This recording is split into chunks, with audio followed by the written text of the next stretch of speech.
하나님 말씀 보시겠습니다. 하나님 말씀은 마태복음 6장 13절입니다.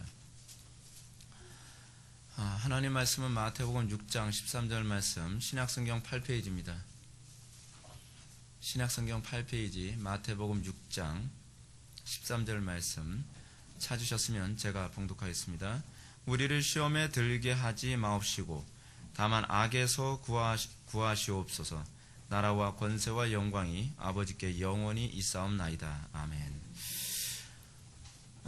우리가 오래간만에 기독교 강요 시작합니다. 이 기독교 강요, 오늘 우리가 주기도문의 이제 마지막 청원을 살펴봅니다. 주기도문의 마지막 청원은 악으로부터 우리를 구원하소서라고 하는 청원입니다. 이 악으로부터 우리를 구원하소서. 여러분, 여기서 이 마지막 청원에서 우리에게 얘기해 준 아주 중요한 메시지가 있습니다. 그것은 뭐냐면 우리가 신앙생활하면서 악이라고 하는 존재에 관하여 우리는 반드시 염두에 두어야 한다는 사실입니다. 우리는 물론 칼빈은 여기서 이 악을 뭐로 규정을 해야 되느냐에 관한 부분을 잠깐 언급을 합니다. 악은 과연 무엇인가? 그러니까 선과 대립하는 존재로서의 악을 의미하는 것인가? 그렇지 않으면 요즘 신학자들이 얘기하는 것처럼 악한 자라고 하는 소위 사단을 의미하는 것인가? 몇 가지, 여러 가지 해석이 있습니다. 왜냐하면 헬라어에서는 그 악이라고 하는 그 단어는 이렇게 어떤 인격체로서의 악한 자를 의미할 수도 있고요. 그렇지 않으면 악이라고 하는 그런 어떤 형용사로 이해되어질 수가 있어요. 명사로도 이해될 수 있고 형용사로도 이해되어질 수 있다는 것이죠. 이 부분에 관해서 칼빈은 어느 쪽으로 해석하든지 그것은 별로 중요한 문제가 아니다라고 얘기합니다. 중요한 것은 우리가 신앙생활하는 데 있어서 우리는 반드시 악한 존재, 악한 영 또는 죄라고 하는 악과 관련하여 우리는 항상 그것을 염두에 두고 신앙생활을 해야 된다는 것입니다. 자, 그러면 그 악이라고 하는 그 문제가 무엇과 관련을 맺고 있는가? 이번에 제가 지난 월요일날 목사 후보생 교육을 가서 용어와 목회사역이라고 하는 주제를 가지고 이제 잠깐 강의를 했습니다. 강의를 하고 나는데 반응이 굉장히 좋았어요. 근데 여러분, 이런 어떤 용어와 관련해서 우리가 또 이해해야 될 것이 그것이죠. 우리에게 있어서 소위 이 죄라고 하는 것은 무엇인가, 악이라고 하는 것은 무엇인가에 관한 부분을 우리가 어떻게 정의를 내려야 될 것인가. 물론 다양하게 정의가 가능합니다. 하나의 어떤 명제적으로 정의를 내리고 나서 그것과 파생되어지는 많은 정의가 이제 따라올 수 있는데, 그것과 관련해서 우리가 한 가지 이해해야 될 부분이 있습니다. 그것이 뭐냐면 악이라고 하는 것은요, 우리가 하나님의 말씀에서 떠나는 것이거든요. 여러분, 우리는 악을 자꾸 어떻게 규정을 하냐면 내가 다른 사람들에게 불편을 끼쳤다거나 내가 다른 사람에게 피해를 끼친 것을 자꾸 악이라고 자꾸 생각하는 경향이 많이 있습니다. 그래서 우리는 어떻게 생각을 하냐면, 예를 든다면 교회 안에서 동성애자들을 우리가 동성애자들의 그 동성애를 인정할 수 없다. 그래서 동성애자들과 일종의 어떤 트러블이 일어나고 나면 우리는 그걸 자꾸 악이라고 규정하는 사람들이 많이 있습니다. 아니, 그 사람들을 포용해야 되잖아. 근데 왜 우리는 그들과 싸우지? 라고 얘기를 하는 거예요. 근데 악이라고 하는 단어는 그런 개념이 아니에요. 하나님의 뜻에서 떠난 것이 악이에요. 그것은 우리가 일상적으로 봤을 때 선하다고 보여지는 것도 우리는 그것이 악으로 규정될 수 있어요. 단편적인 예를 들어 봅시다. 우리는 바리새인들이 구제를 많이 하고요, 바리새인들이 선행을 많이 한다고 합니다. 근데 예수님께서는 바리새인들을 결코 선하다라고 하지 않고 그들을 악하다라고 규정을 합니다. 왜 그들의 율법적인 행위는 악으로 규정될까요? 그것은 하나님을 떠난 것이기 때문에 그렇습니다. 그러니까 우리가 소위 선과 악이라는 개념을 자꾸 혼란스럽게 생각하는 이유가 뭐냐면, 선과 악의 기준을 자꾸 나에게서 주관적으로 자꾸 우리는 선택하려고 하기 때문에 그래요. 그래서 여러분, 악이라는 것을 주관적으로 생각하게 되면 악이라고 하는 것 또는 선과 악에 대한 개념은 시대에 따라서 자꾸 변동되어지죠. 성경이 얘기하는 선과 악에 대한 개념은 고정불변의 개념이에요. 절대 선이고 절대 악이라는 개념이에요. 근데 우리가 가지고 있는 선과 악이라는 기준은 항상 우리의 경험이라든지 우리가 살아가는 삶의 어떤 환경 안에서 사람들이 그것을 어느 정도를 선이고 어느 정도를 악이라고 규정하는 것과 관련해서 선과 악의 기준이 오르락내리락 하죠. 그럼 성경은 우리에게 어떻게 얘기하는가? 여러분 잠언 3장 3절 말씀을 한번 좀 보시기 바랍니다. 잠언 3장 3절 말씀 보면 여러분들 구약성경 913페이지인데요. 인자와 진리가 내게서 떠나지 말게 하고 그것을 내 목에 매며 내 마음판에 새기라. 여러분 선과 관련해서 우리가 이해해야 될 게 뭐죠? 인자와 진리. 여러분 인자라고 하는 이 단어가 히브리어로 헤세드거든요. 헤세드라고 하는 말이 무슨 얘기냐면 오늘 이제 언약에 관해서 조금 얘기할 텐데 헤세드는 언약과 관련된 단어예요. 하나님의 언약에서 떠나지 않도록 하라.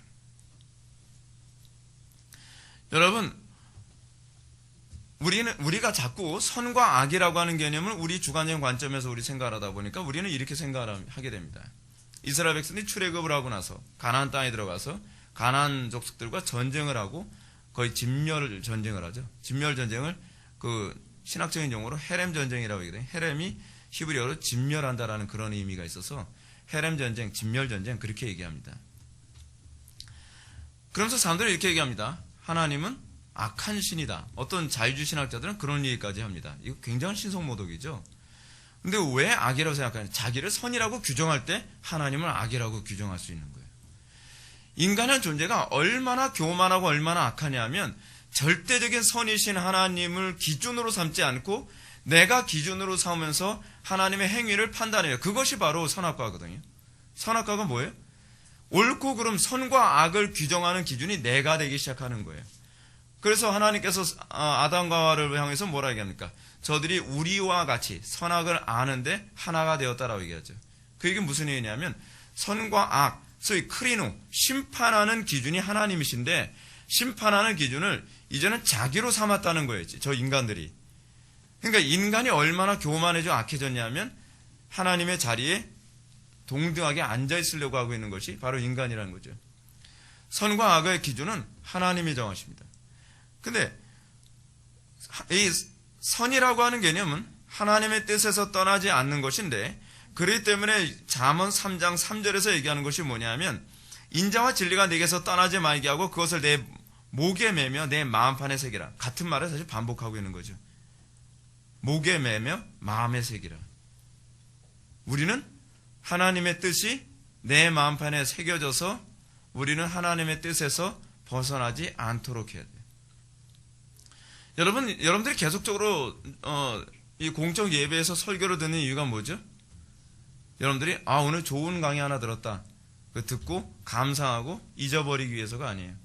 마음판에 새기고 우리의 인생은 하나님의 뜻에서 굉장히 멀어진 인생인데 예수를 믿고 난 이후서부터 우리는 스텝 바이 스텝 한 발자국 한 발자국씩 점점 하나님의 뜻에 부합해져 가며 살아가는 것이죠.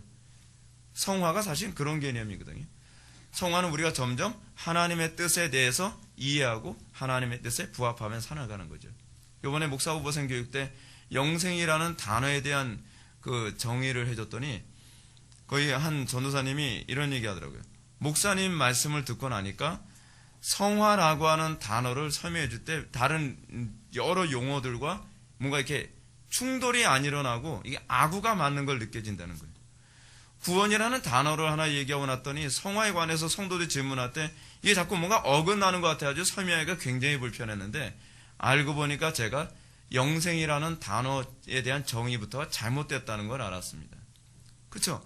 여러분 용어 정리가 잘못되면 내가 이 말을 했는데 다른 용어하고 충돌이 일어나요. 이 단어 여러 가지 신학적 용어 또는 성경의 용어들이 충돌이 일어나면 어떤 문제가 발생하냐면 내 신앙에 어떤 일체성이라는 걸 잃어버려요. 뭔가 자꾸 모순을 느낀단 말이에요. 왜 이렇다고 하는데 여기서 왜 이렇게 되는 것이지? 근데 그거는 문장에서 찾아낼 수가 없어요. 단어에서 찾아내야 돼요. 내가 단어 하나하나에 대해서 용어에 대한 정의를 잘못 내려다 보니까 문장을 정확하게 사용해서도 의미가 달라져 버린 거거든요. 그러다 보면 점점 어떤 문제가 발생합니까? 내가 신앙생활하는 데서 신앙이 자꾸 모순이 생기는 거예요. 근데 그 모순이 어디서부터 생겼는지를 찾아내지 못하는 것이죠. 여러분 여기서도 한번 봅시다. 율법이 우리 마음에 새겨지게 하겠다는 약속. 지금 여섯 번째 간구 악으로부터 우리를 구원하소서. 그 부분이 무엇과 관련해 맺고 있다고 칼빈이 얘기하냐 하면 율법이 우리 마음에 새겨지게 하시겠다는 약속에 따르는 것이다. 바꿔서 얘기한다면 사단의 끊임없는 공격은 우리로 하여금 하나님의 말씀이 우리의 마음에 새겨지지 않도록 한다는 거예요. 여러분, 우리가 싸우는 전쟁이 그 싸움이라는 거 알고 계십니까? 여러분들이 예배당에 오고 안 오고 싸움이 아니에요. 여러분들이 예배당에 왔어도 여러분들이 그 말씀이 여러분들 마음에 새겨져서 그 말씀이 여러분들 삶의 실천만 되지 않는다고 한다면 사단은 여러분들이 주일을 100번을 성수하든 뭐 죽을 때까지 성수하든 결코 두려워하지 않아요. 소위 선이냐 악이냐에 관한 문제는 우리가 영생과 관련해서 그렇게 이해해야 된다 그랬죠. 영생은 뭐예요? 하나님의 뜻에 우리가 부합하여 살아가는 것이 영생이라고 그랬죠.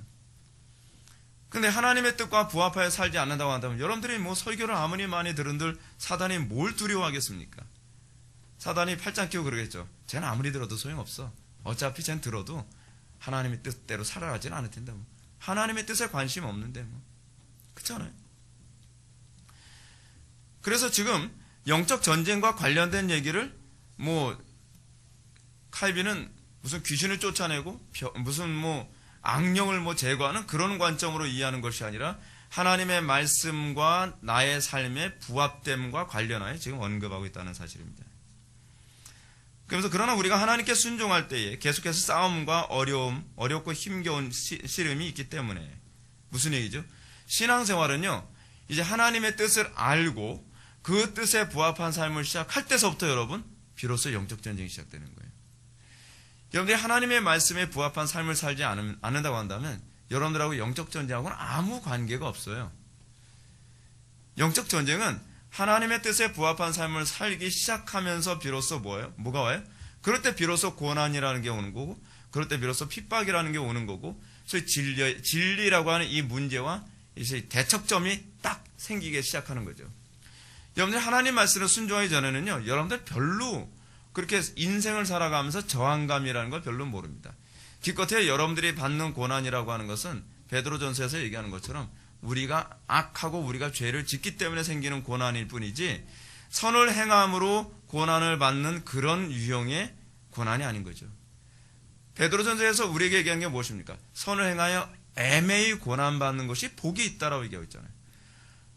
우리는 선을 행함으로 애매히 고난을 받는 것이 아니라 우리가 죄를 짓고 우리가 오류에 빠짐으로 우리가 어리석어서 고난을 당하는 것도 투성이잖아요.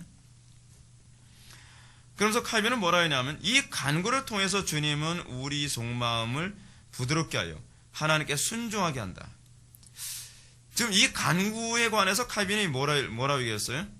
이 간구는 단순히 사탄은 몰라, 귀신은 몰라 무슨 그 얘기가 아니라 이 간구를 통하여서 우리가 우리의 속마음이 부드럽게 되고 사단이 하는 일은 그럼 뭐라고 하는 거예요? 우리로 하여금 하나님의 말씀에 대해 강팍하게 하는 역할을 하고 있다는 것이죠. 우리의 마음을 부드럽게 하여 그 말씀을 우리의 마음에 새겨 우리가 그 말씀대로 준행하여 살도록 하기 위한 싸움이 우리의 기도에서 이루어져야 된다는 사실입니다. 여러분들은 이런 기도의 싸움을 얼마나 합니까? 하나님 말씀대로 안 살아진다고 하면서 여러분 어떻게 해요? 왜 은혜 안 주세요? 은혜 안 주시니까 제가 하나님 말씀대로 안 사는 거 아니에요? 그 문제가 아니에요. 이게 바로 진정한 영적 전쟁이라는 거예요. 하나님 말씀대로 우리의 본성이 안 사라지는 건 당연한 것이고 그렇기 때문에 우리는 하나님의 말씀대로 살기 위해 뭐예요? 야곱처럼 씨름하는 그 기도의 씨름이 필요하다는 겁니다. 근데 여러분들 그 기독교 강요가 여러분들 책이 좀 약간 문제가 좀 있어요. 왜냐하면 제가 다른 기독교 강연을 2권을 더 읽어봤더니 이 번역을 해야 되는데 중요한 번역에 빠졌어요. 제가 그냥 읽어드릴게요. 거기 빠진 부분요.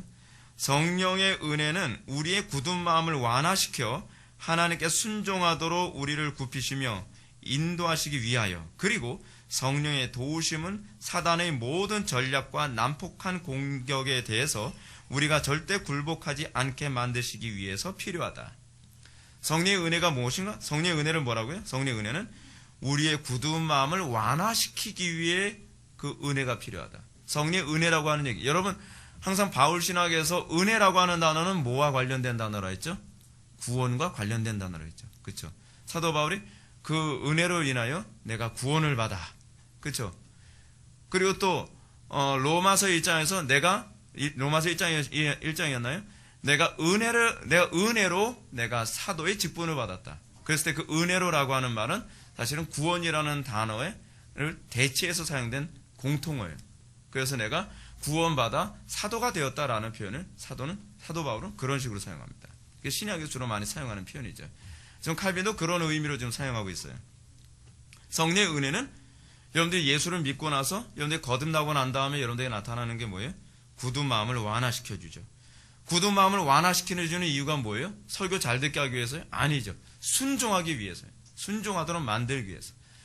내가 하나님 말씀 듣는데 난 별로 거부감 없는데 그게 굳은 마음이 완화된 게 아니에요, 여러분. 여러분들이 잘 알고 있는 것처럼 씨 뿌리는 비유에서도 보게 되면 하나님의 말씀을 기쁨으로 받는데 어떤 문제가 발생하죠? 세상의 근심과 재리의 유혹이 결실을 못하게 만드는 얘기를 하죠. 여러분, 말씀을 기쁨으로 받아도 우리가 근심 때문에 열매를 맺지 못한다면 그건 여전히 굳은 마음인 거예요.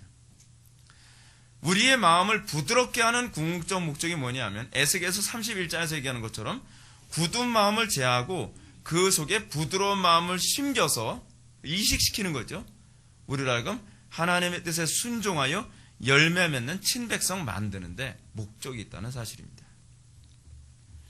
그래서 우리를 순종하도록 해서 순종하도록 우리를 굽히시며 다른 번에서 꺾으시며 뭐 이런 표현도 사용했는데 우리를 꺾어서 어떻게 해요? 인도하기 위해서 하나님의 뜻에 순종하고 따라가게 하기 위해서 하나님께 우리에게 은혜를 주신다는 거예요. 맨날 우리가 그런 얘기하지 않습니까? 하나님 은혜 주세요. 은혜를 왜 달라는 거예요, 여러분? 은혜 받으면 기분이 좋아지니까요. 은혜 받으면 위로가 되니까요. 그래서가 아니라 하나님 은혜 주세요라고 하는 말은 내가 하나님의 뜻에 복종할 수 있는 마음 주셔서 그 말씀에 순종하여 하나님의 뜻을 그 길을 따를 수 있게 하소서라고 하는 이런 의미예요. 그러니까 여러분들 기도할 때 그 용어 내가 이 용어 사용할 때 무슨 의미로 사용하는 용어인지 알고서 사용해야 돼요. 그래서 제가 용어를 그렇게 중요시 여기는 이유가 거기 있어요. 우리는 용어를 사용하면서도 도대체 내가 무슨 말을 하는지도 몰라요. 그러니까 여러분 마태복음 9장에서인가요?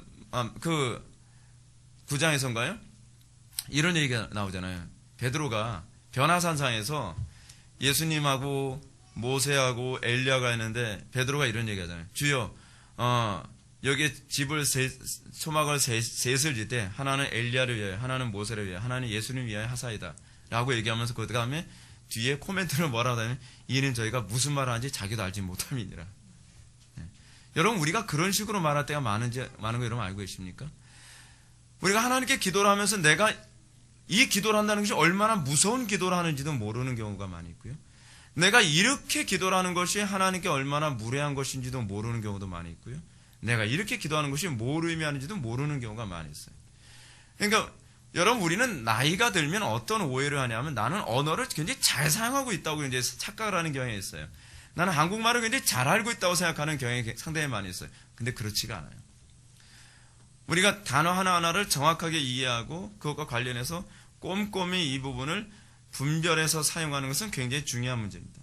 하여간 성령의 은혜는 우리에게 굳은 마음을 제하고 순종하여 주의 뜻을 따르게 만드는 데 있고요. 그리고 칼빈은 뭐라고 하냐면 성령의 도우심은 사단의 모든 전략과 난폭한 공격에 대해서 우리가 절대로 사단의 공격에 대해서 절대로 굴복하지 않게 만들기 위해서 필요하다는 겁니다.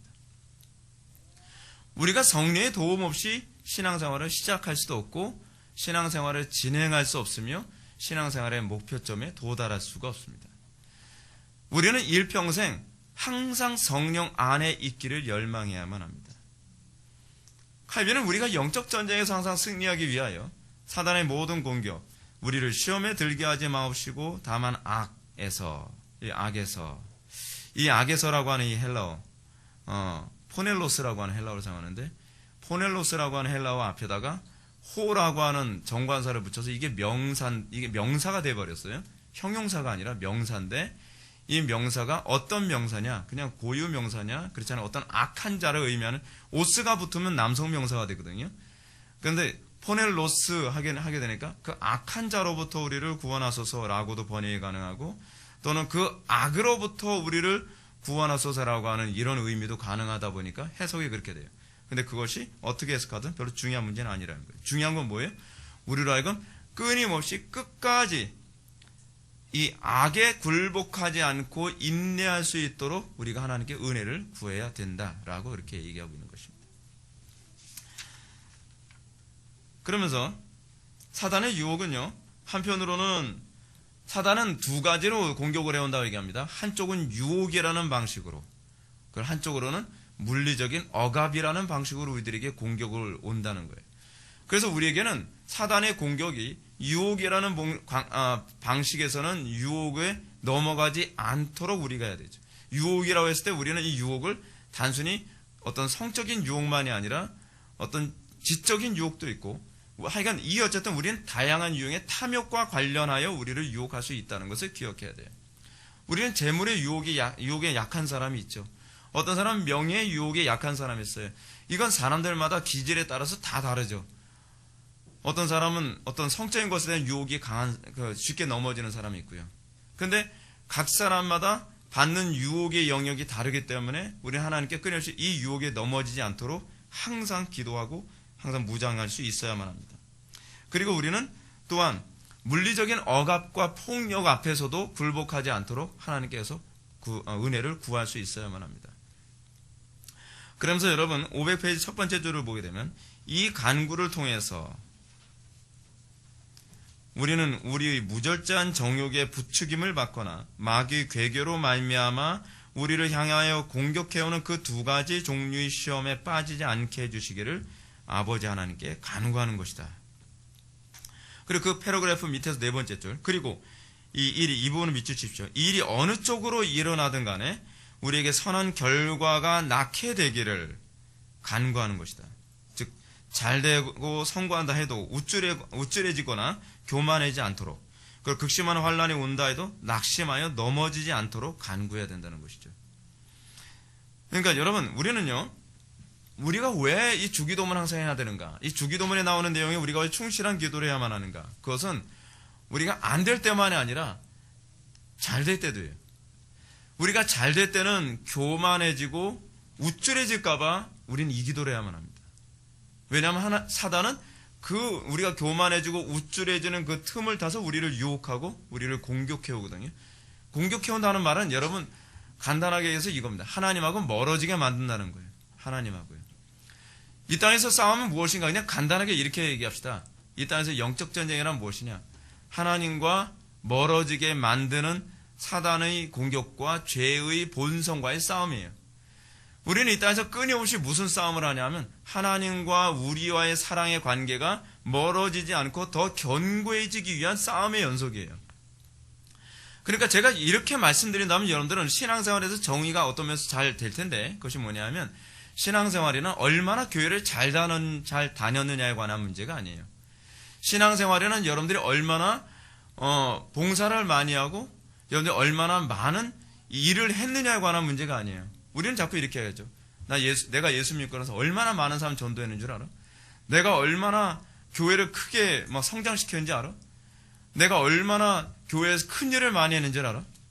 근데 문제는 뭐냐면 하나님을 사랑하지 않아요.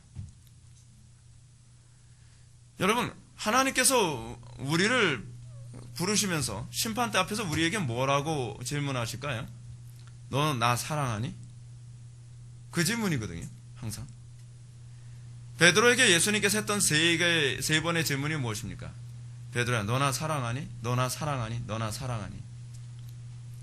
이 땅에서 끊임없이 오는 모든 유혹들은 하나님과 우리의 관계를 멀게 하는 것이라고 한다면 우리는 끊임없이 이 땅의 삶 속에서 하나님과 사랑의 관계를 유지하는 것만이 아니라 더 뜨겁게, 더 깊은 사랑을 할 수 있기 위한 몸부림이에요. 그래서 우리는 그것 때문에 죄와 싸우는 것이고 우리는 그것 때문에 끊임없이 기도로 하나님의 은혜를 구하는 것이죠.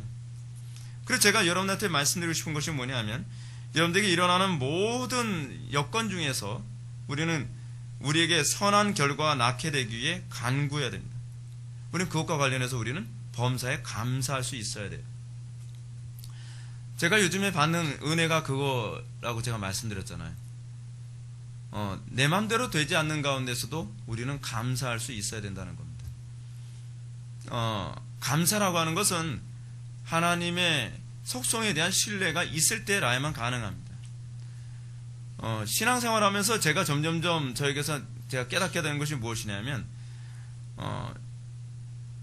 제가 원하는 대로 신앙생활이 잘 될 때만 감사가 나오는 것이 아니라, 제가 원하는 대로 되지 않아도, 신앙생활이 되지 않더라도, 예를 들어서 병들고 몸이 약해지고 힘이 들어서 예전같이 기도를 못하면, 예전에는 어떤 현상이 나타나냐 하면 짜증스럽고 뭔가 내 마음대로 안 되고 목회도 내 뜻대로 안 되는 것 때문에 불안하고 초조하고 그랬는데, 시간이 가면서 뭘 깨닫게 되냐 하면, 신앙이라는 게 이게 아니구나 라는 걸 깨달았어요.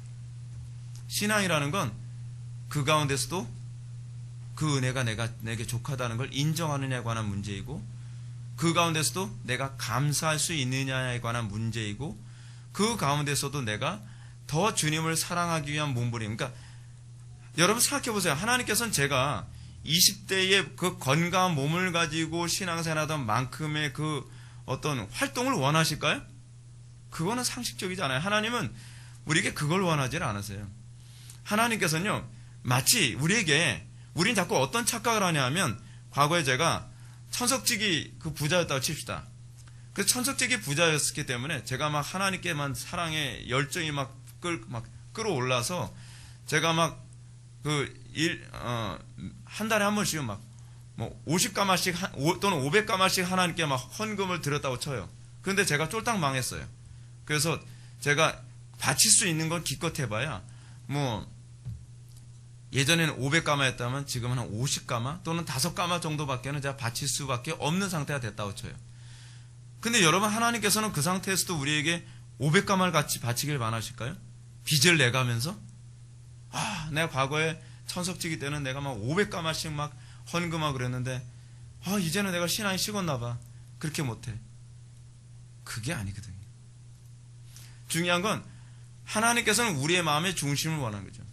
두랬던 과부에게 여러분 부자만큼 바치길 바라겠습니까? 여러분들은 예를 들어서 노인이 젊은 사람처럼 헌신해야 하나님께서 기뻐하실 거라고 생각을 하십니까? 그건 아니에요. 중요한 건 그 여건 안에서 하나님을 사랑하는 나의 마음을 얼마나 집중하여 날마다 하나님께 드리냐에 관한 문제죠. 주님께서는 확실한 건 그거예요. 주님께서는 우리의 모든 걸 받기를 원하세요. 근데 천석지기였을 때는 이만큼이 우리의 모든 거라는 표현이었다고 한다면, 폭삭 망해서 가난한 상태에서는 두랩돈이 나의 전부일 수도 있죠. 중요한 건 우리가 뭐가 바뀌지 않기를 바라냐 하면, 우리가 젊든 늙든 우리가 건강하든 병들었든 하나님 앞에 드릴 수 있는 마음은 항상 전부라는 태도일 뿐이지, 얼마나 예전에 제가 20대 때 하던 만큼의 기도의 양을 하나님께 올려드려야 되고, 내가 20대 때만큼 내가 하나님께 더 많은 활동을 해야만 하나님께서 기뻐하실 거라고 생각하는 것은 지극히 알미니안주의적인 사고방식이죠. 중요한 것은 우리가 매 순간순간마다 하나님께서 나에게 주신 그 은혜에 감사할 수 있고, 그 가운데서 우리가 내가 하나님께 표현할 수 있는 사랑을 더 표현할 수 없을까를 고민하는 태도가 식지 않아야 된다는 얘기죠. 아마도 요즘에 점점 하나님께서 저한테 그런 것을 깨닫게 하기 위해서 이런 여러 가지 어려움이라든지 그런 걸 주시는 것 같아요. 그래서 그 문제도 굉장히 묵상을 많이 하게 돼요.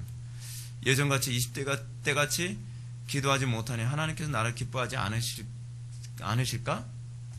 내가 20대나 30대처럼 그렇게 헌신적이지 못한 상태이기 때문에 하나님께서는 나에 대해서 서운하다고 생각하실까?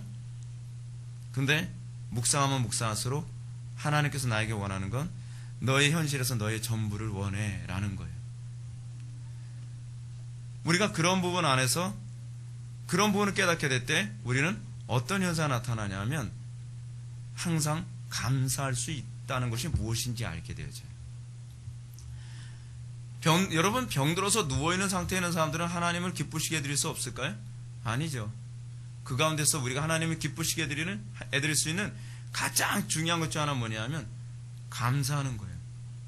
그러다 하나님께서는 이걸 통해서 영광받기 원하신다는 걸 믿고, 그럼에도 불구하고 하나님께서 그분의 지혜로우심과 선하심과 탁월하심 가운데에 하나님께서 나에게 이런 환경을 주셨다고 믿는 것이죠. 여러분, 우리는 분명한 것은 무엇이냐면 하나님의 선하심과 하나님의 지혜로우심과 하나님의 전능하심을 믿는다고 한다면 내 뜻대로 되지 않을지라도 하나님의 선하심과 지혜로우심과 전능하심과 탁월하면 아무런 변화가 없다는 사실입니다. 근데 우리는 환경 때문에 하나님에 대한 인식이 계속 바뀌는 게 문제인 거예요. 환경은 바뀌어도 하나님에 대한 인식이 바뀌지 않아야 되거든요. 근데 우리는 환경에 따라서 하나님에 대한 인식이 바뀜으로써 내가 믿는 하나님은 소위 내 만족적 개념으로 하나님을 자꾸 만들어내고 있다는 것을 우리는 거기서 스스로 알게 되는 것이죠. 이번에 목사 후보생 교육 갔다가 후배 목사님하고 얘기를 나누면서 아주 굉장히 귀한 간증을 들었습니다. 어떤 간증을 들었냐면 그 후배 목사님이 이런 말씀하십니다. 목사님 아세요? 우리 딸은 죽었다가 살아났다는 거예요. 저는 이런 간증이 있어요. 그런 거예요. 그 무슨 얘기예요? 그랬더니 원래 집사람하고 저하고는 결혼했을 때 서로 유전인자가 잘 안 맞는다 그랬어요. 그래서 결혼해서 애를 가질 수 없다는 말까지 나왔어요. 근데 임신이 된 거예요. 임신이 됐는데 임신이 되는 것까지는 좋은데 태아가 뱃속에서 죽은 거예요. 그러니까 의사가 뭐 초음파 검사도 해보고 했더니 전혀 이 뱃속에 있는 태아가 움직이질 않고 심장도 뛰지 않고 뭐 그러니까 죽은 상태가 분명하니까 요즘에는 뭐 예측이 아니라 그 분명하잖아요. 초음파 검사 해보면. 근데 얘는 지금 죽었다고. 지금 수술해서 애를 끄집어내지 않으면 얘가 엄마 뱃속에서 부패해서 엄마를 죽게 만들 수 있다고. 산모를 죽게 만들 수 있다고. 그러니까 빨리 손을 써야 된다고 그러는 거예요. 그러니까 이 목사님하고 사모님이 그 당시 이 목사님은 신앙 하나도 없었던 사람이거든요. 술 마시고 뭐 담배도 피고 그러던 사람이었는데 절망적인 상황 되니까 완전 바닥을 칠 정도로 절망적인 상황 되니까 하나님 붙들기 시작한 거예요. 하나님 붙들기 시작하는데 그 교회의 사모님이 이런 얘기를 하시는 거예요. 우리 애도 죽었다가 살아난 애입니다. 똑같은 케이스인 거예요. 그런데 지금 지휘 기가 막히게 멋있게 하잖아요. 지휘를 얼마나 잘하는지 사람들 보는 사람들은 항상 은혜가 된다는 거예요. 얘요 엄마 뱃속에 있을 때 내 뱃속에 있었을 때요 얘는 탯줄이 끊겼던 애요 라고 해요. 여러분 탯줄 끊기면 생명줄이잖아요. 근데 탯줄이 끊긴 상태인데 하나님께 그렇게 얘기했대요. 하나님은 줬다 뺏으시는 분 아니라고 믿습니다. 저는 하나님 선하심 믿습니다. 환경 때문에 저 하나님 탓하지 않습니다. 하나님이 가장 선하시고 지혜로운 방법으로 이 일을 이루셨고 또 하나님께서 이것을 영광 받으실 줄 믿습니다. 그러면서 제왕절개를 안 했다는 거예요. 주변에서 의사들이 미쳤다 그러는 거죠. 그러다 죽는다고요. 근데 사람이 멀쩡하게 살아있는 거예요. 그러다 애가 태어났는데 실제로 탯줄이 끊긴 상태에서 애가 태어난 거예요. 근데 그렇게 건강하게 지휘를 하고 있는 것이죠. 그걸 보면서 이 목사님이 자기도 믿어지더라는 거예요. 믿어지는. 여러분 신앙은 믿어지는 것이지 내가 믿는 게 아니에요. 여러분 그거 봤다고 믿어지지 않습니다. 근데 믿어지더라는 거예요.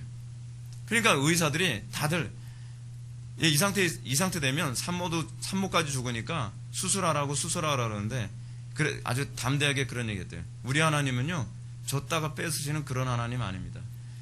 산모가 죽든 어쨌든 하나님의 선하심 믿습니다. 자, 하나님 원망 안 하겠습니다. 그러면서 끝까지 믿음으로 버티는 거예요. 그럼 몇 달을 버텼어요. 근데 산모도 안 죽고요. 그런데 출산할 때가 됐어요. 출산할 때 되니까 태동이 다시 느껴지기 시작하더라고요. 애가 움직이기 시작하는 거예요.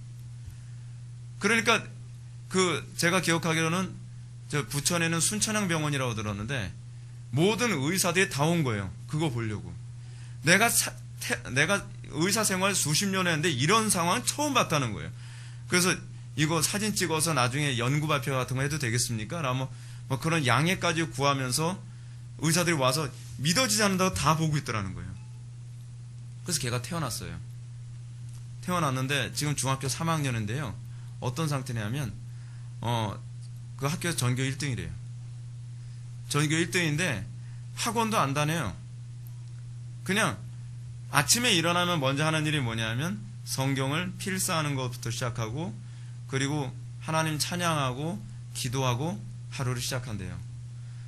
근데 얘 인생의 목표는 하나님 영광 위하여 사는 게 자기 인생의 목표라는 거예요. 여러분 신앙이라는 건요 환경에 따라서 하나님에 대한 인식이 막 달라지는 게 아니에요. 어떤 상황에서도 하나님의 선하심, 내가 사방에 우겨싸움을 당하는 그 가운데서도 이것이 하나님께서 선하시기 때문에 나에게 주신 환경이다. 하나님은 당신의 가장 지혜로운 그 일을 통하여 이것이 나한테 적절하다고 생각하는 것이니까 주신 것이다. 그 믿음이 흔들리지 않는 거죠. 흐트러지지 않는 거예요. 그런 간증을 하는 것이죠. 놀랍지 않습니까? 오늘날도 여러분, 하나님이 죽은 하나님이 아니십니다. 오늘날에도 동일하게 역사하십니다. 근데 문제는 뭐냐면 우리가 하나님을 믿어주질 않아요. 너무 우리는 믿질 않죠. 그렇죠? 예수님께서 나사렛에서 복음을 전하시면서 거기서 기사와 이적을 별로 행하지 못하셨다 그랬죠? 그 이유가 뭐라 얘기합니까? 그 이유는 저들이 믿지 아니함으로. 하나님이 능력이 없어서가 아니라 믿지 않는 게 문제라는 거예요. 근데 그 믿음이 뭐로 표출되어지냐? 그 믿음이 표출되어지는 방식이 바로 뭐예요? 감사예요. 감사. 범사에 감사라. 그거는 어떤 예외 조항이 우리에게 허용되질 않아요. 어떤 상황에서도 우리가 감사함으로 그분의 선하심과 그분의 탁월함을 우리가 높여드릴 수 있어야 된다는 사실입니다. 자, 근데 여기서 칼빈은 이런 얘기합니다. 그렇다고 해서 여기서 여전히 시험을 느끼지 않게 해달라고 간구하진 않는다. 우리가 시험을 느끼지 않게 해달라 또는 시험 당하지 않게 해달라 이 기도는 아니라는 거예요. 왜냐하면 우리는 우리가 시험을 받음으로 우리가 겸손해지기도 하고 시험을 당함으로 우리의 무능함을 자각하게 되고 우리가 시험을 당함으로 어떻게 해요? 우리가 하나님을 더 신뢰할 수 있게 되어지기 때문에 그래요. 시험이 전혀 없으면 너무 무기력해지고 나태해지기 때문이다. 그렇죠? 여러분들 뜻대로 여러분들 인생이 척척척 잘 풀리면 어떻습니까? 내가 마치 신이 된 듯 생각되지 않습니까? 여러분, 신앙이 가장 안 들어가는 상태가 어떤 상태냐면 하나님의 말씀대로 살지 않든 어쨌든 자기 인생이 자기 계획대로 너무나 잘 풀린다고 생각되는 사람들이 신앙에 안 들어가요. 왜냐하면 내가 신이라고 생각을 하니까 내 인생이 내 마음대로 된다고 생각하니까요. 그런 상태에서 믿음이 안 들어가는 것이죠.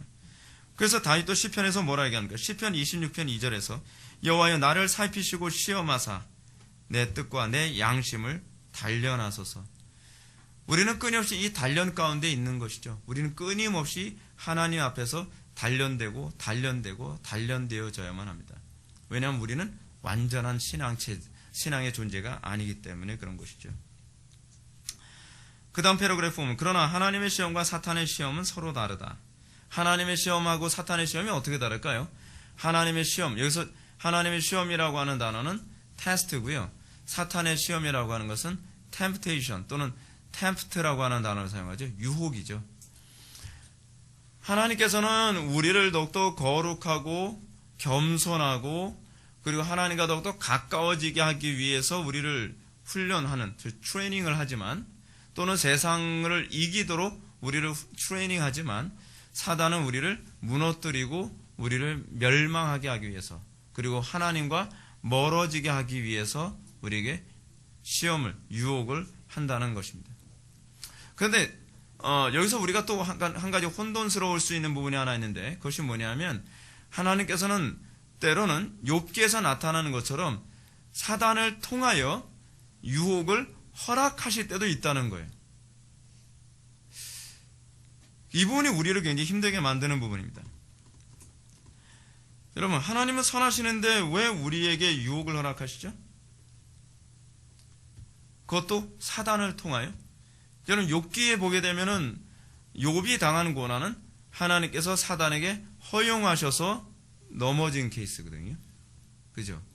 근데 왜 하나님께서는 그거를 허용하실까요? 자, 우리는 그것과 관련해서 한 가지 우리가 좀 혼란스러울 만한 성경 구절 한번 보겠습니다. 욥기 2장 3절 말씀 한번 보시기 바랍니다. 욥기 2장 3절 말씀.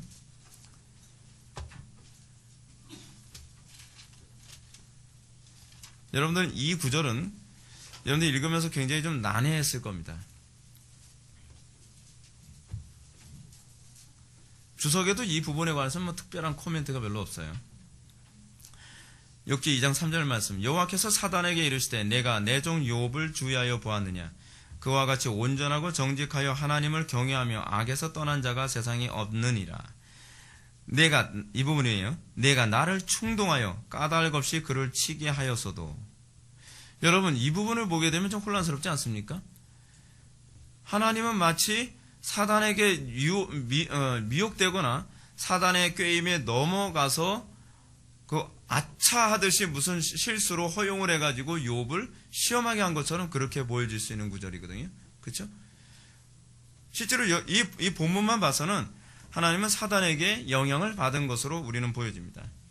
근데 이 부분과 관련해서 칼빈이 아주 적절하게 잘 얘기해 주는데 501페이지 밑에서 세 번째 절 한번 보실까요? 어떤 이들은 야고보의 증언처럼 하나님께서는 누구도 시험하지 않으시니 라고 합니다. 그럼 야고보서 여러분 1장 13절은 뭐라고 되어 있는가? 야고보서 1장 13절 말씀 한번 좀 펴보시겠습니다.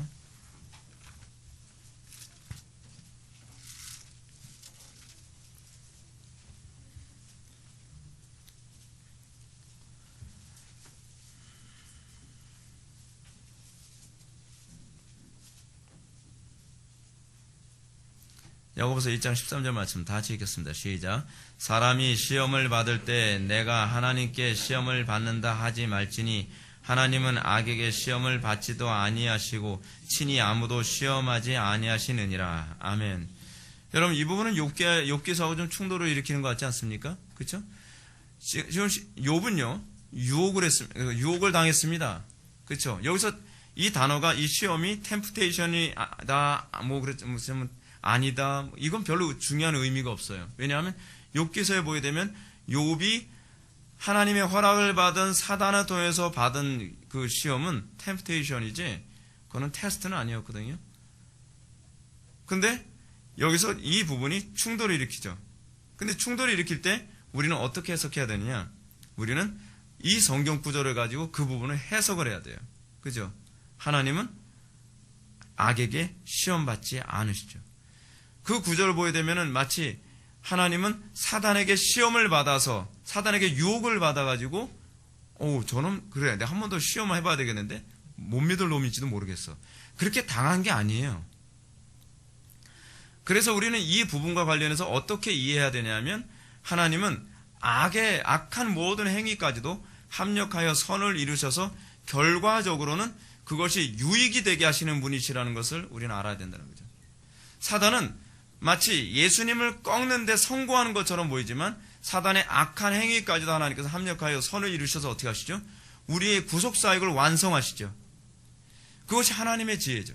하나님의 지혜는 모든 악까지도 합력하여 선을 이루시는 그런 지혜라는 것을 기억해야만 하는 것이죠. 제가 왜 이런 말씀을 드리냐면 이것이 우리가 우리의 삶 속에서 끊임없이 하나님을 찬양하고 감사해야 될 이유라는 사실입니다. 우리는 자꾸 어떤 문제가 발생하냐면 내가 현실적으로 납득되지 않으면 하나님께 감사를 못하겠다고 자꾸 그렇게 생각을 해요. 근데 여러분 우리가 과연 하나님을 얼마나 우리가 이해하고 감사할 수 있을까요? 그렇죠? 우리는 하나님의 그 큰 그림을 이해하지 못합니다.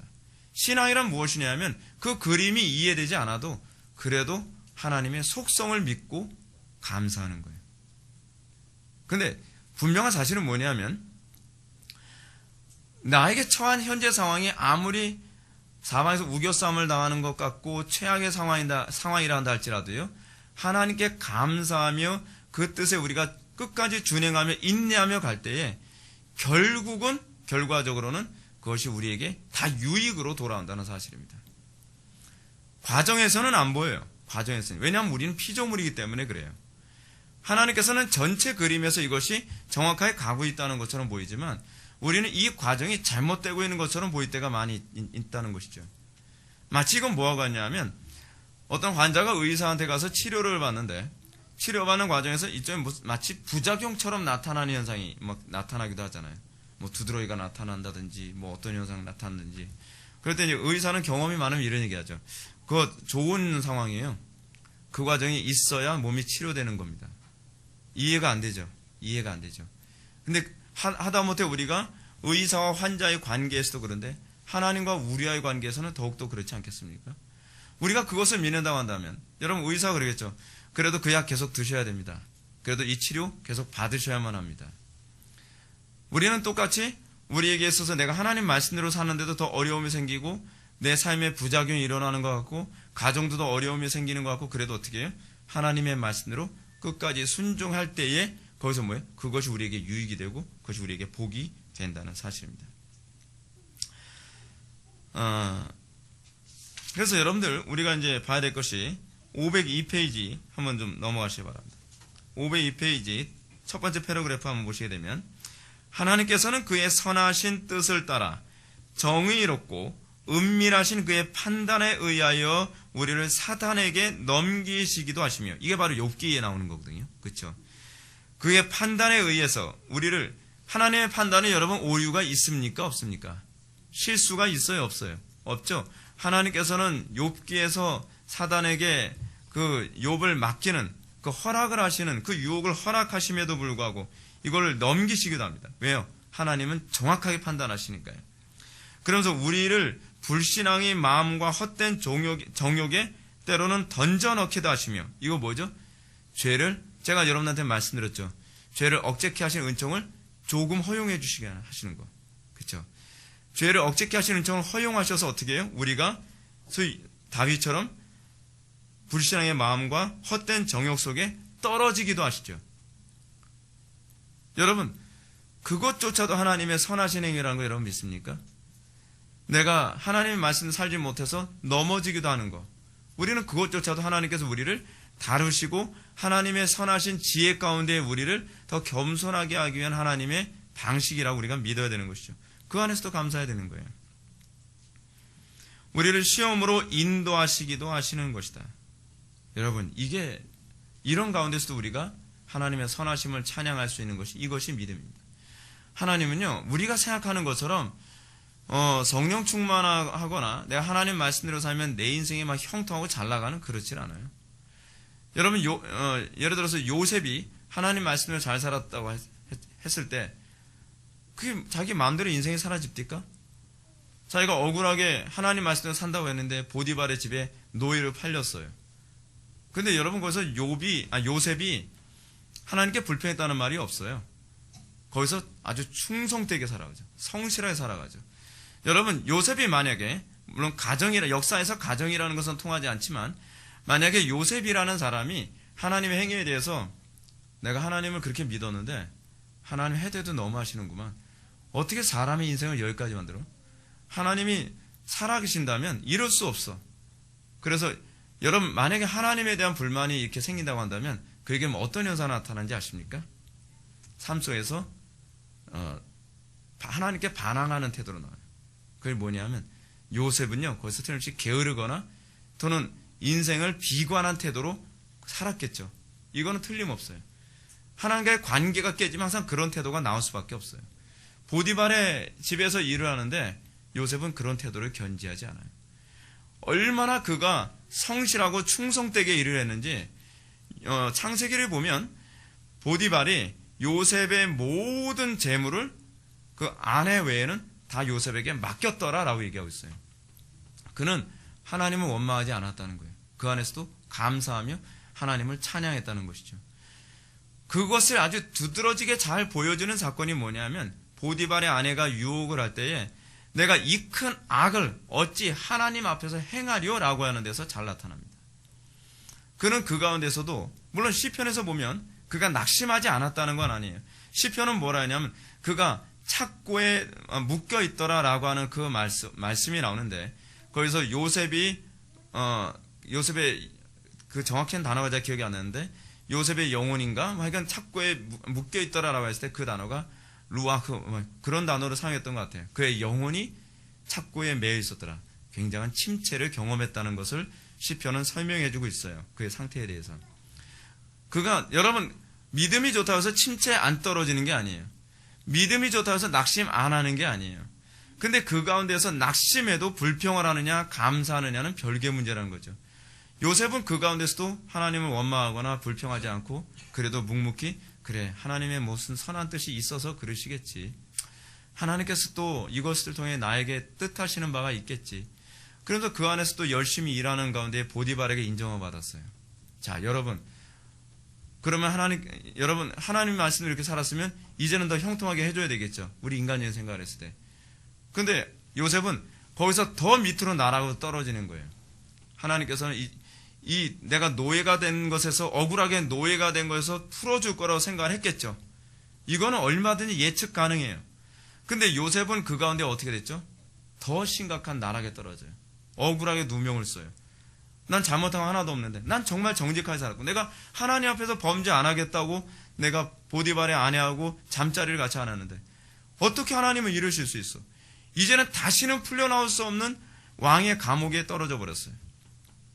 여러분, 왕의 감옥에 떨어졌을 경우에 풀려날 가능성은 상식적으로는 제로예요. 옛날 감옥은 요즘 감옥하고 달라요.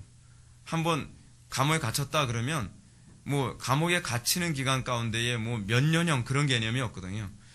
이 억울함이 풀어지지 않으면 갇힌 상태에서 사형을 당하든지 갇힌 상태에서 늙어 죽든지 둘 중에 하나예요. 그렇지 않으면 중간에 풀려나든지 억울한 게 해결돼서. 근데 요셉은 그 가운데서도 그 안에서 성실했다는 사실이죠. 그 성실은 하나님과의 관계 안에서 나온 성실이거든요.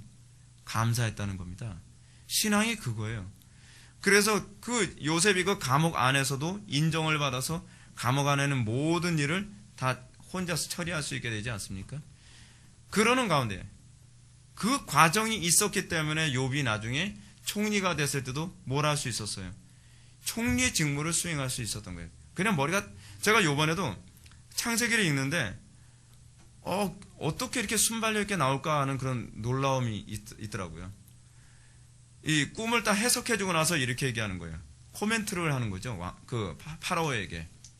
왕이시여, 매년 얻는 곡식의 5분의 1을 창고에 쌓아두소서. 계산이 이미 나온 거예요. 7년이라는 기간을 버티려면 어느 정도의 곡식을 창고에 쌓아 넣어야 7년을 버틸 수 있을지 계산이 이미 나온 거예요. 갑작스럽게 질문을 받고 꿈을 해석해주는 가운데서도요. 이게 어떻게 가능할까요? 그때 나이 30살인데요.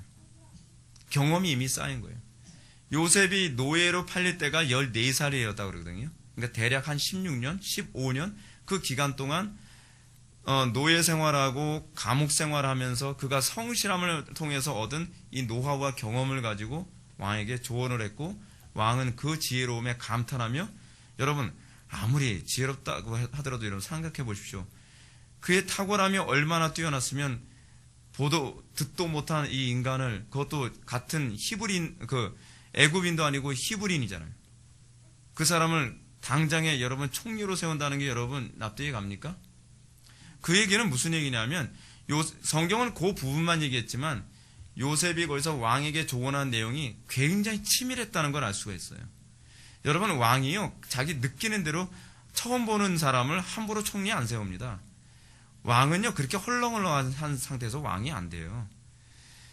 여러분, 사람을 어떻게 쉽게 믿고 총리를 맡깁니까? 그것도 이방인을요. 그렇잖아요?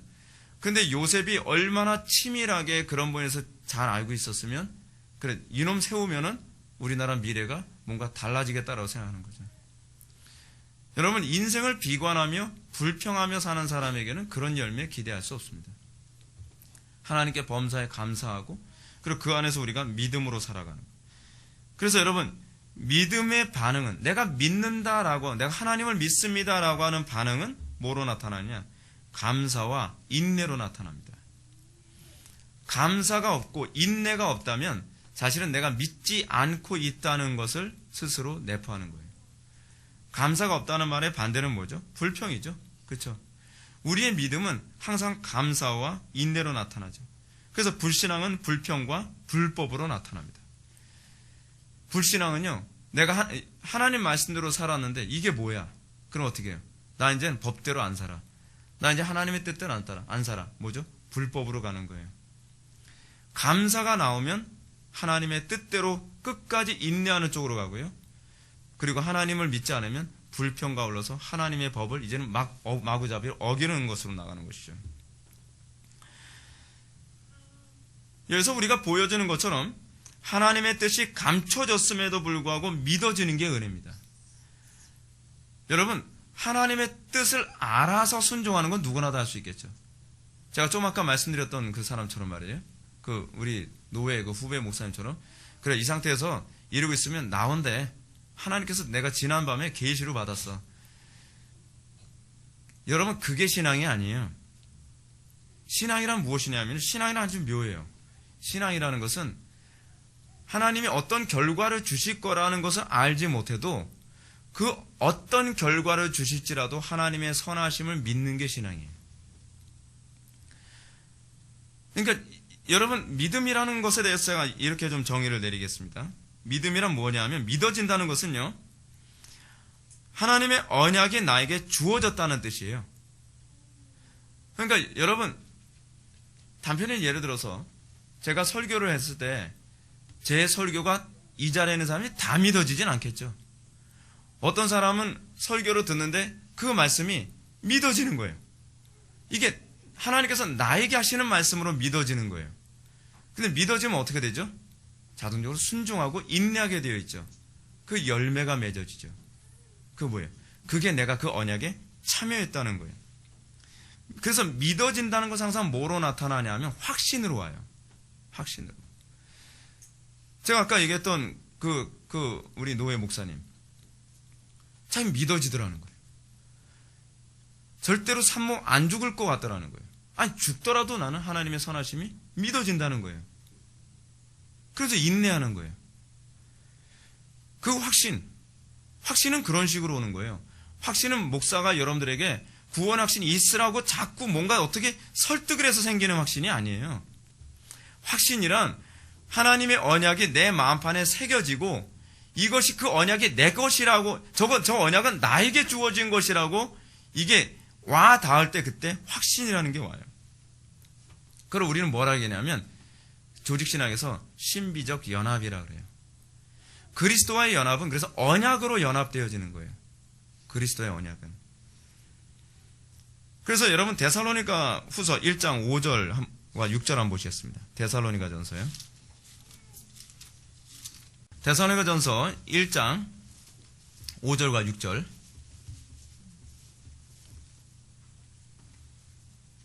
제가 읽겠습니다.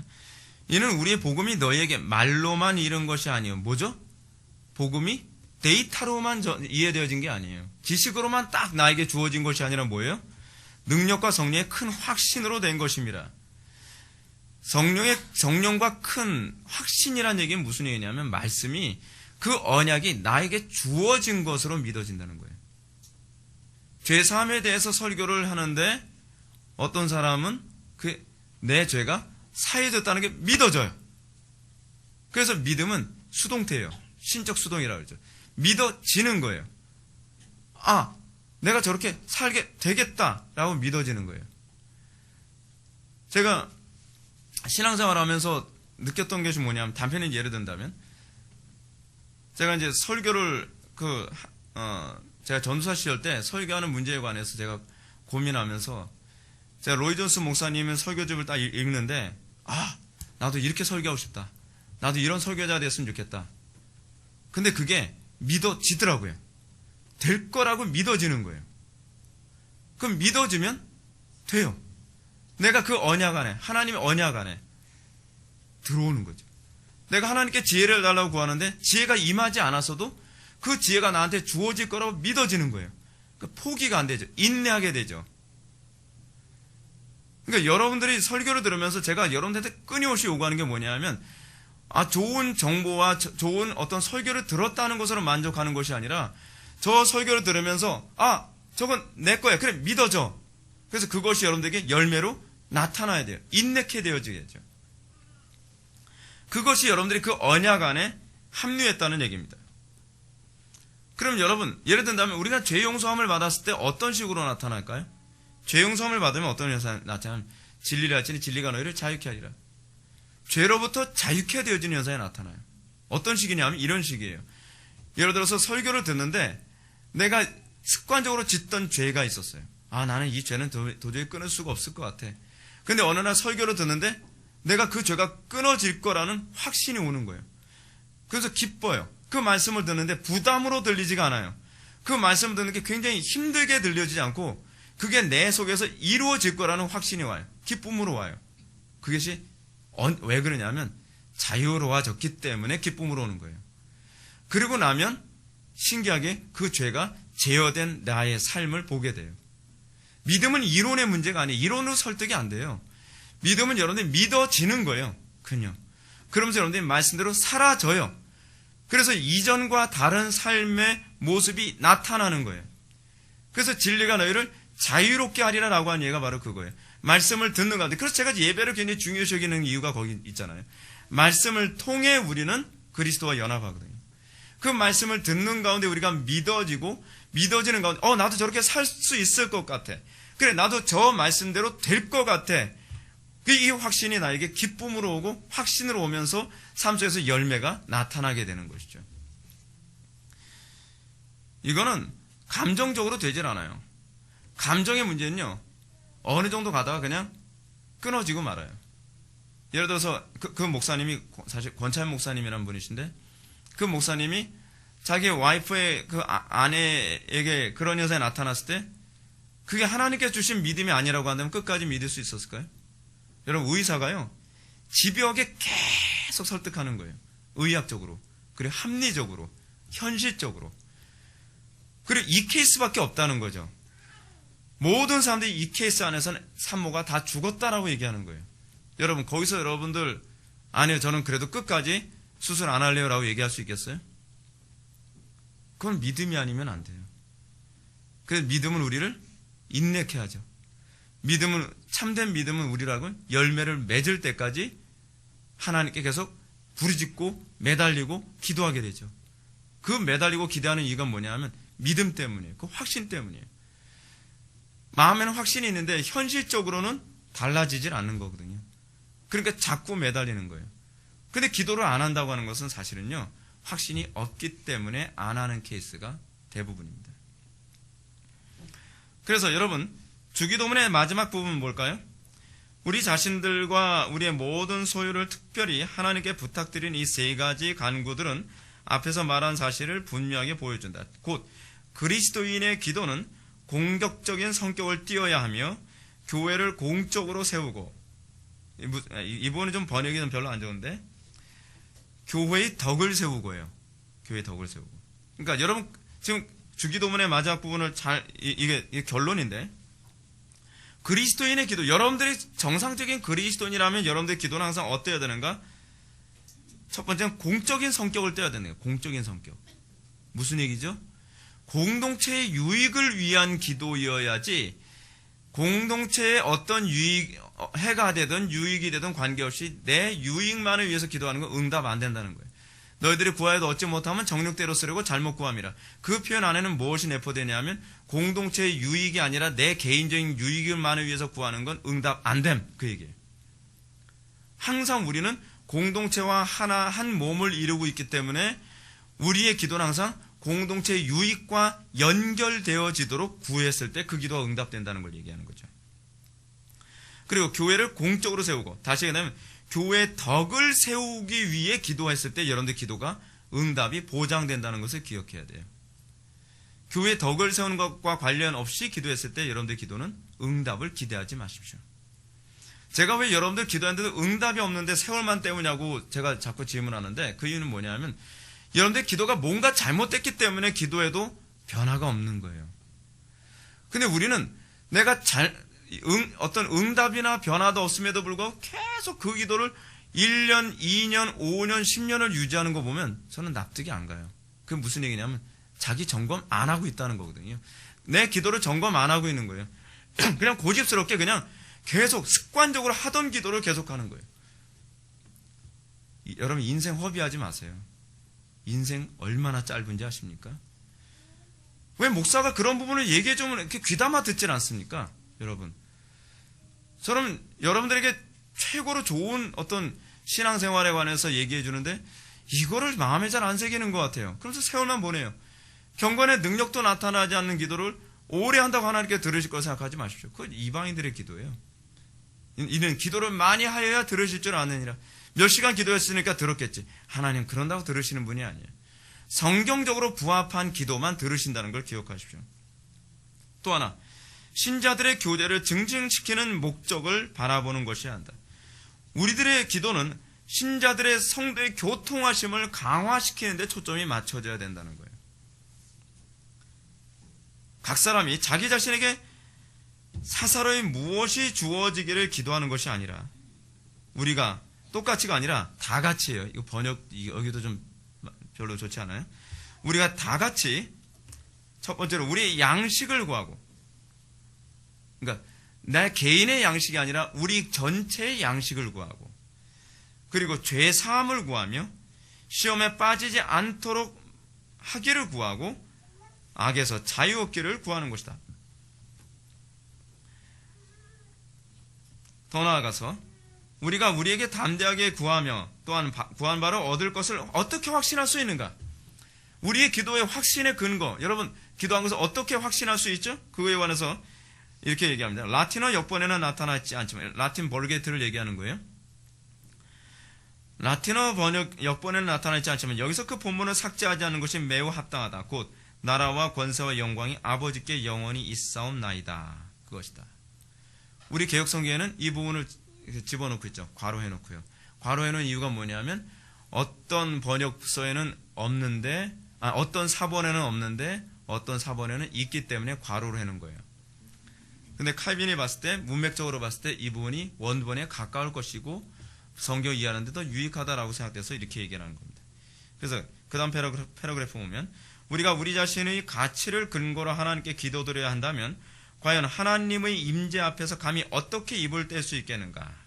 그러면서 503페이지 밑에서 세 번째 줄, 왜냐하면 우리 아버지께서가 아니라, 아버지께로부터로 바꾸시기 바랍니다. 왜냐하면 우리 아버지께로부터 그의 나라와 권세와 영광을 그 나머지는 지워버리시고 절대로 빼앗을 수 없기 때문이다. 우리가 확신할 수 있는 근거가 거기 있죠. 그의 나라와 권세와 영광. 여러분들의 모든 기도가 그의 나라와 권세와 영광을 위해서 기도했다면서요? 그렇죠? 그런데 그의 나라와 영광과 권세를 위해서 기도했다면 아버지께로부터 그 나라와 영광과 권세를 뺏을 수 있는 존재가 어디 있겠는가? 아무도 그 나라와 권세와 영광을 뺏을 수 없겠죠. 그렇다면 여러분들의 기도에 대해서 확신하지 않을 근거는 없는 것이죠. 여러분들 항상 그의 나라와 권세를 위해서 기도하십시오. 이 모든 주기도문은 항상 거기에 초점이 맞춰져야만 합니다. 그리고 맨 마지막에 아멘이 덧붙여져 있다.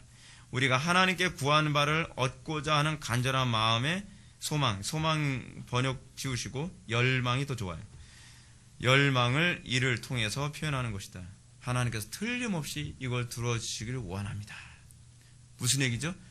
여러분들은 내 개인적 욕망이 아니라 아버지의 나라와 권세와 영광을 위해 이 기도가 상달되기를 간절히 열망하는 것이 여러분들의 기도의 동기여야 된다는 것을 아멘이라고 하는 하나의 단어로 설명해 주고 있어요. 여러분들의 기도의 욕구가 어디서부터 출발합니까? 육신의 정욕입니까? 아니면 그의 나라와 권세와 영광이 여러분들의 기도를 쏘아 올리게 만드는 추진력입니까? 그것과 관련해서 아멘을 얘기하고 있다는 것이죠. 그래서 맨 마지막 패러그래프 밑에서 두 번째 줄 보시게 되면, 그들의 기도가 응답을 얻으려는 확신이 오직 하나님의 본성에서 나오는 것임을 고백하는 것이다. 그렇죠? 우리의 기도의 고백의 응답을 확신하는 것은 바로 하나님의 본성을 근거로 하여 우리는 그것에 확신할 수 있습니다. 그렇다고 한다면 여러분들의 기도는 항상 어디서 출발해야 되죠? 자기 사랑이 아니라, 자기 숭배가 아니라 하나님을 숭배하고 하나님을 사랑하는 것에서 우리의 기도가 나왔을 때에 그 기도의 응답을 우리는 확신할 수 있다는 겁니다. 지난 금요기도회 때 우리가 살펴봤던 것처럼 그 박모세라고 하는 그 청년 있지 않습니까? 박모세라고 하는 청년이 나와서 살게 된 것은 그 부모가 하나님의 영광을 위해서 이 아이를 낳겠다라고 함으로 말미암아 가능했던 것이지 자기 욕심 때문에 가능했던 것은 아니죠. 아주 좋은 교과서적인 사건이죠. 우리는 매 사건마다 상황마다 아버지의 영광을 위해서 이것을 선택할 수 있을 때 거기에 놀라운 하나님의 역사를 우리는 목도할 수 있죠. 오늘날 왜 우리는 감동적인 역사를 우리는 별로 볼 수가 없죠? 오늘날 우리는 교회는 많은데 왜 이것이 나의 간증이요 이것이 나의 찬송일세라고 하는 것을 우리는 들을 수가 없죠? 그 이유가 뭐냐면 너무나 세속화됐기 때문에 그렇습니다. 오늘 제가 어떤 탈북자가 북한 교회에 관해서 언급하는 얘기를 잠깐 제가 봤습니다. 그 사람이 이제 그 탈북자인데 우리나라에서 신학을 공부하고 활동하는 목사님이 됐어요. 근데 그분 얘기가 뭐냐면 북한에 있는 성도들은요, 찬송을 할 때 찬송을 소리내서 못한대요. 왜냐하면 옆에서 들리니까. 그래서 찬송가를 펴놓고 그 사람들은 눈물만 흘리면서 입모양으로 찬송가 가사를 그냥 소리내면서 아주 작은 목소리를 읽듯이 하면서 그렇게 찬송을 부른대요. 그러면 거기서 사람들 다 운다는 거예요. 너무 간절하게. 그래서 어떤 찬송가를 주 나를 박대하시면 나 어찌하오리까. 그 찬양, 그 찬송 앞에서 뭐 눈물 없이 그 찬송을 할 수 없다는 거죠. 그들은 주님에게만 초점이 맞춰져 있어요. 그들은 자기가 고통스러운 가운데 있지만 그래도 나는 주님의 영광에서 살고 싶다는 그 이유 하나만으로 그들은 위험과 공포를 무릅쓰고 모여서 그 지하교회 성도들이 찬송하는 거죠. 그러면서 그들은 울며 정말 간증 있는 삶, 그 신앙 고백을 하는 것이죠. 오늘날 기독교는 너무 탐욕스럽다는 게 문제입니다. 너무 자기중심적이라는 게 문제죠. 하나님의 영광보다 내 영광이 더 귀중하고 하나님을 기쁘시게 드리는 것보다 나를 기쁘게 하는 게 더 중요하고 하나님을 사랑하기보다는 내 자신을 사랑하는 것이 너무 심각한 것이 오늘날 한국교회의 모습이죠. 그래서 우리가 이것이 바뀌려면 사실은 뭐부터 바뀌어야 되냐? 예배부터 바뀌어야 돼. 아니, 그 기도부터 바뀌어야 돼요. 기도의 수준이 여러분들의 수준을 규정하거든요. 아멘 하는 것처럼 여러분들은 어디에 열망을 두고 여러분은 기도를 합니까? 나라와 권세와 영광이 아버지께만 있기를 원합니다. 여기에 여러분들의 기도의 동기가 부여되기를 주님의 이름으로 축원합니다. 기도하시겠습니다. 사랑이 많으신 하나님, 우리가 오늘 이 시간 주기도문의 마지막 청원을 살펴봤습니다. 아버지 하나님, 우리의 기도가 하나님의 나라와 권세와 영광이 영원하기를 열망하는 마음에서 우리의 기도가 항상 올려지기를 원합니다. 먹든지 마시든지 무엇을 하든지 항상 하나님의 영광에 초점을 맞출 수 있게 하여 주시고 매사의 모든 것을 결정할 때도 하나님의 영광과 또 공동체의 유익을 항상 관심을 가지며 우리의 기도가 항상 있어지게 하여 주옵소서. 그래야 이들을 통해 하나님 영광 받으시고 또 이들의 삶 속에서 항상 간증이 있게 하여 주옵소서. 예수님의 거룩하신 이름으로 기도 올렵나이다. 아멘.